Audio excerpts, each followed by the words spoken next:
for how we live our lives. Our eyes, to quote Debbie Boone, light up our life. Or they can not do that. They can sustain that message that we get that everything's all about us, or we can look outside and see more than just ourselves. So some examples. You're driving down the road, you're late for work, you see there's traffic ahead, cars are stopped, you're pulling up to where you need to be and somebody swerves and cuts right in front of you. Is he a jerk? Or is he somebody who's in a hurry? Is he someone you're going to curse in your car? Or is he someone you're going to pray for? Because maybe he needs it. Another example. You've got all kinds of deadlines. You've worked late every night for 2 weeks. And you just can't believe that your boss put another project on your desk. Is she unrealistic? Or does she deserve a conversation about what you're going to be able to do? What's going to work for you? Now, I can't imagine this would ever happen to anybody, but say you have like one piece of chocolate cake left in your refrigerator. And you come home one day, and you're so set, maybe you even stop to pick up milk on the way home, because you are so having dessert before dinner tonight. And you open the fridge, and that plate that had the tin foil on it when you left this morning is gone. And to make matters worse, the dirty dish is on the countertop and the foil's on the floor. Is it time to move out? Or is it time to just maybe go buy another cake? How do we see things? We tend to see so many things that don't jive with us and that aren't what we want, as they're the bad things in the world. Warned you yesterday. Chuck and I were on a 67.04 mile bike ride yesterday. He talked me into going. He told me it was a 65-mile ride. When I looked at the cue sheet, I said, well, who's going to come pick me up 2.04 miles out, because I'm ready to do a 65-mile ride. And I said to him as we were riding along, it's everything I can do not to hate you. Glad you still came to church. I was pretty sure that in a day or two I'd feel good about it and maybe even say thank you. So my public thank you, since I scorned you publicly yesterday. You're welcome. Thank you.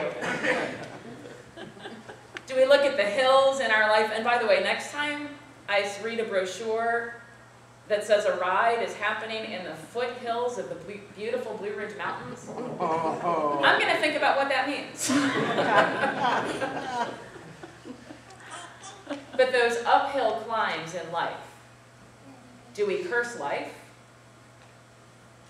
Or do we say, okay, there's a downhill coming too. It's all part of the ride. How do we look at the world? Jesus says our eyesight matters so much. If we go through life trying to take,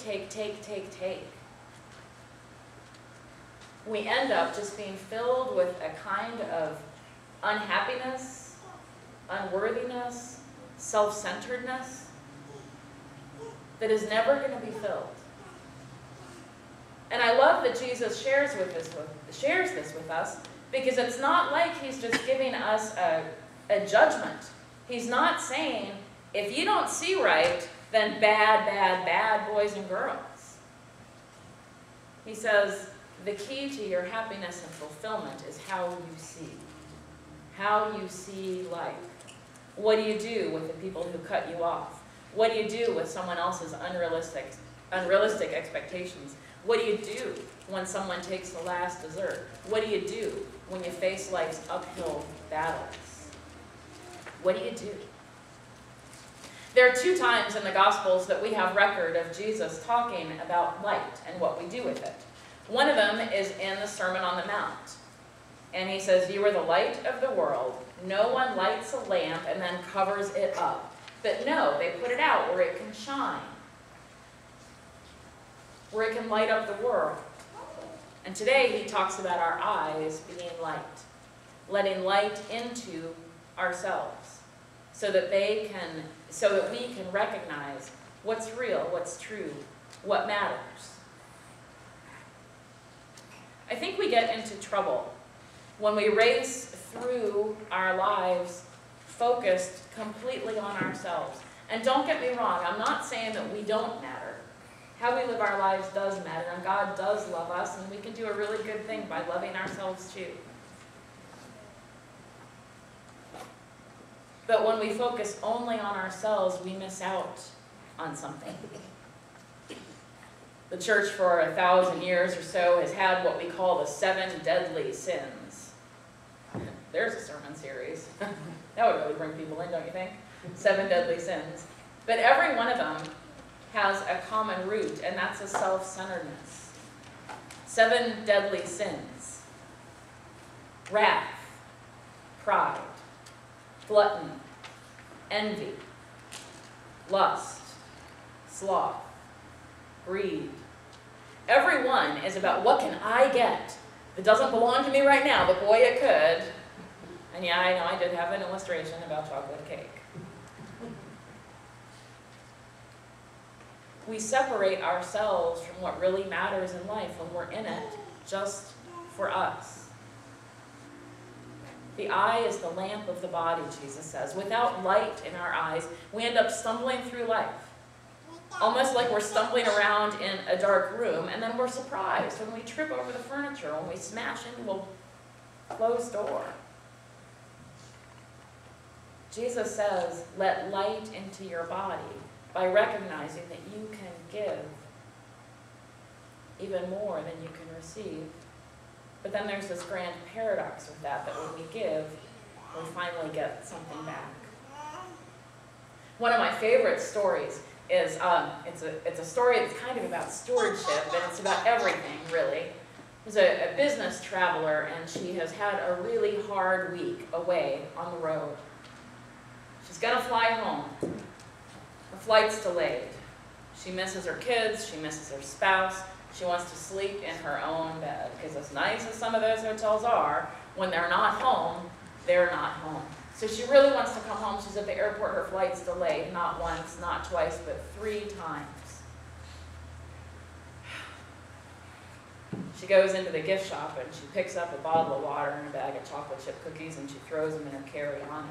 She sits down in a chair and she opens her laptop and she starts catching up on some emails or Facebook or whatever it might be. Finally, her plane is taking off. Finally. It's so late, she's going to get home in the middle of the night. She knows she won't see the kids till tomorrow. But she gets her stuff together. She settles into her seat. She kind of dozes a little bit. And there's an empty seat between her and the guy by the window. And the tray's down and her chocolate chip cookies are there. And she's like, glad I got these. So she opened her bottle of water, took a sip, and then she took a cookie, ate the cookie. And as she did, the guy over here picks up a cookie and he takes one too. Just when the flight can't get any worse, right? So she picks up another cookie and she eats it. And he picks up a cookie and he eats it.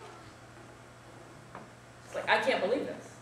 I've had the worst day ever. I'm going to get home in the middle of the night. I'm not going to see my kids. And now this bozo on the plane has taken my chocolate chip cookies. So she did exactly what I would do in that situation. She started to eat them faster. But so did he. And then that got down to the point where there was one cookie left on this tray table in between them. And she wants to take it. She hasn't talked to him. She's, what do I do?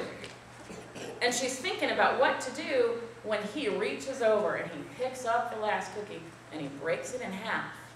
And he puts half down in front of her, and he swallows. You can believe she wasn't going to talk to him now. Plane lands. They go their separate ways. They never say a word to one another. She goes to the baggage claim, she gets her luggage, she gets the cab, she goes home. She needs her toiletry bag out of her carry-on. She looks inside, and inside her bag is her bag of chocolate chip cookies. She was eating that, guys. He wasn't eating hers. And she thought about how with every cookie she took, he looked at her and he smiled. And she'd take another, and he looked at her and he smiled. She'd take another, and he looked at her and he smiled. And the people who sit in our row in the airplane, and you know we all have opinions about that when we get on the plane. We all know who we do and don't want to sit next to, and we really hope that seat stays empty, right? Well, do we get on the plane and see those people as an inconvenience to our life? Or can we get on that plane and see those people as people we can serve and care for at the end of a really stressful day? People in the airport, people on airplanes are not the most calm, placid people in the world. There's stuff going on. There's commissions to be made, and there's funerals to attend, and there's long-lost relatives to catch up with. I have one friend who says she can she can pack for a trip or she can go, but she can't do both. With that rationale, everybody in the airport is going to be stressed out. Why not care for them? Instead of people watching, why not pray for the people? Instead of hogging all the cookies for ourselves, even if we bought them with our money, why not share them? The eye is a lamp to the body. In October, we're unveiling a new mission and vision plan for our church. I know we've been undergoing lots of changes, and we've been growing, and that's really a great thing. And during this month, you're going to get to see how we want to flesh out our new mission to love God and love others, and what that's going to mean. There's a lot in there about how we can grow ourselves, and a lot in there about how we can grow in our witness and our service in the world. We want to have a kingdom impact. We want this little corner of the world, and indeed the whole world, to be different, because we're weird. And yeah, there's some taking in that, and there's a whole lot of giving too. You'll notice that no one ever teaches a child the word mine. If you see kids fighting over a toy, no mom or no dad ever goes and says, "Scream that it's mine and grab it back." We tend to be really good takers. We just come to it naturally. But we want to do a new thing. We want to live in a new way, where we can say, give, God, love, and let things all be new. Jesus says our eyes are the light for our bodies. The love and hope we find in God is the light for our way. And he didn't come for just one of us. He came for all of us. I shared with you that my seat at the ball game was right next to the bullpen.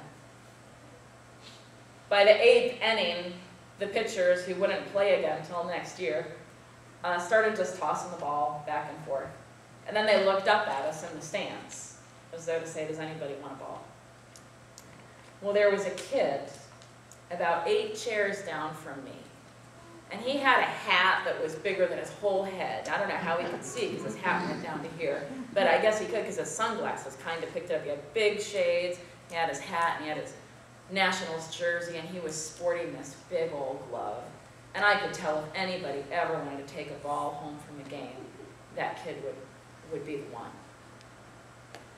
Well, I tried to scream down to the pitchers to, "Hey, throw one up here, because I called the kid down and I had him waiting there with his glove. Here, here, here." And they were done. They weren't going to throw any more up. But there was a guy 3 rows in front of us who had a ball.